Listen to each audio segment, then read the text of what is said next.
Hey everyone! In this video, I'll show you how to enable dark mode on Airtable. Look at the top right corner of your screen. You'll see your profile avatar, that's your account menu.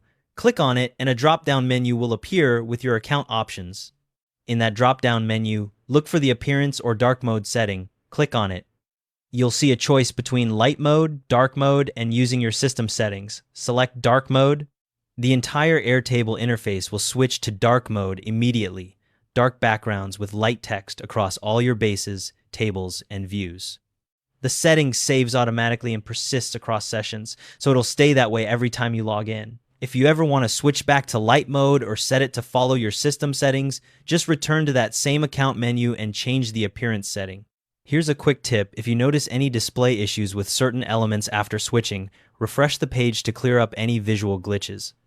You can also switch between light, dark, or system settings at any time by returning to the account menu. That's it. Thanks for watching.